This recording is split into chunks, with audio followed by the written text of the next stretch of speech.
কালো জিরা কারা কারা দৈনিক খাও? হাত উঁচু করো তো। আচ্ছা, অনেকে কালো জিরা খায় না। শোনো, আমি তোমাকে সত্যি কথা বলি, কালো জিরা ব্রেইনের যে ইনফেকশন হয় না, ব্রেইনের খোসর মোসর, এইটা ধ্বংস করতে, এইটার বিরুদ্ধে ফাইট করতে সবচেয়ে ভালো একটা উপাদান হচ্ছে কালো জিরা। কি নাম বলো? তোমাকে বলছিলাম, খেয়াল আছে, ব্রেইনের মধ্যে এক রকমের পানি আছে, এই পানিটা সবচেয়ে পছন্দ করে এরকম একটা উপাদান হচ্ছে মধু। কি উপাদান? বিভিন্ন জায়গায় যে ন্যাচারাল যে মধু পাওয়া যায়, সেই মধুটা প্রত্যেকদিন 1 চামচ 1.5 চামচ করে রেগুলার খাবা কালো জিরা দিয়া।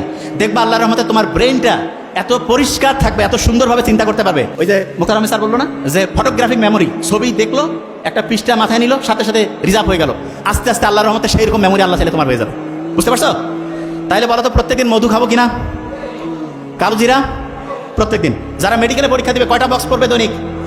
যারা ঢাকা ইউনিভার্সিটিতে দিবে তারা? যারা 2টায় দিবে কয়টা?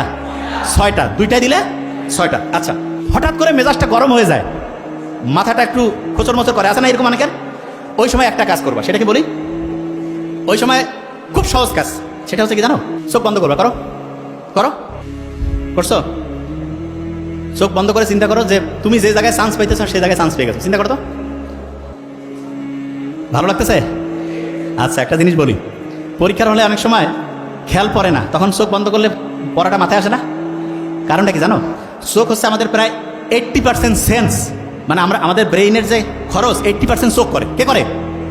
শোনো, একজনের চোখের দিকে তাকাইলে বোঝা যায় না সত্যি বলতেছে না মিথ্যা, এ ভালো চাচ্ছে না খারাপ, বোঝা যায় না? বলে না, চোখটা মানুষের মনের যে প্রতিচ্ছবি, সেটা চোখের মাধ্যমে প্রকাশিত হয়। তোমার একটা পড়া মনে আসতেছে না, তার মানে ব্রেইনে যে জায়গায় পড়াটা রাখছো সেই জায়গা থেকে নেটওয়ার্ক ঠিকভাবে কানেকশন পাচ্ছে না। কানেকশন করার জন্য অনেক সময় তুমি দেখবে হঠাৎ করে তোমার বাসায় কারেন্ট লো ভোল্টেজ হয়েছে বা কারেন্ট চলে গেছে, তখন আমরা এরকম করি না, কিছু কিছু জিনিস বন্ধ করে দিয়ে ফ্যানটা আর যেটা খুব প্রয়োজনীয় সেটা চালু রেখে আমরা সব বন্ধ করে দেয়, যে ভোল্টেজটা একটু ঠিকভাবে এটা পাও। ঠিক তেমনি করে তোমার ব্রেইনের ভোল্টেজে তখন কম বেশি হয়েছে, এই ভোল্টেজটা তখন কিভাবে আসবে? ঠিক চোখ বন্ধ করছো না, তখন এই শক্তিটা তো খরচ আর হচ্ছে না, তখন ও খুঁজতেছে পড়াটাকে, এবং পড়াটা খুঁজে আলহামদুলিল্লাহ চলে আসলো। আরেকটা জিনিস দেখবা, হঠাৎ করে তোমার একটা পড়া মাথায় আসতেছে না, দেখিও পরীক্ষার হল থেকে বাড়ি হইছো, ওই সময় মাথায় আসছে, হয়েছে এরকম হয় না? আচ্ছা, অনেকে কবে এটা কেন হয়?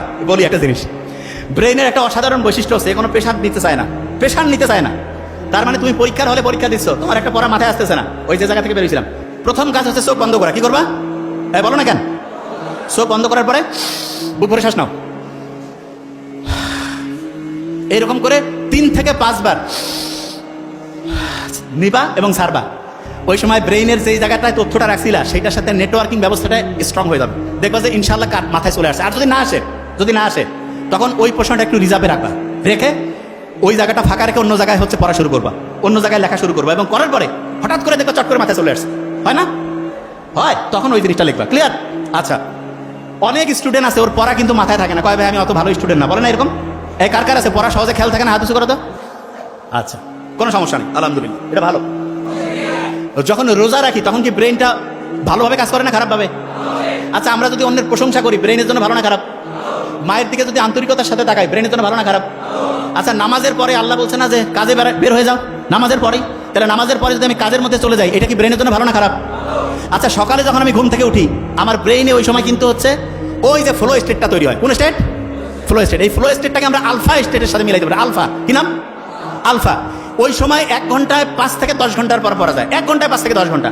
আচ্ছা, ফজরের নামাজের পরে ভোর 5টা 6টা থেকে যদি আমি সকাল 8টা 9টা পর্যন্ত 3-4 ঘন্টা পড়ি, প্রায় 20-25 ঘন্টার পড়া হয়ে যাবে। কতক্ষণ?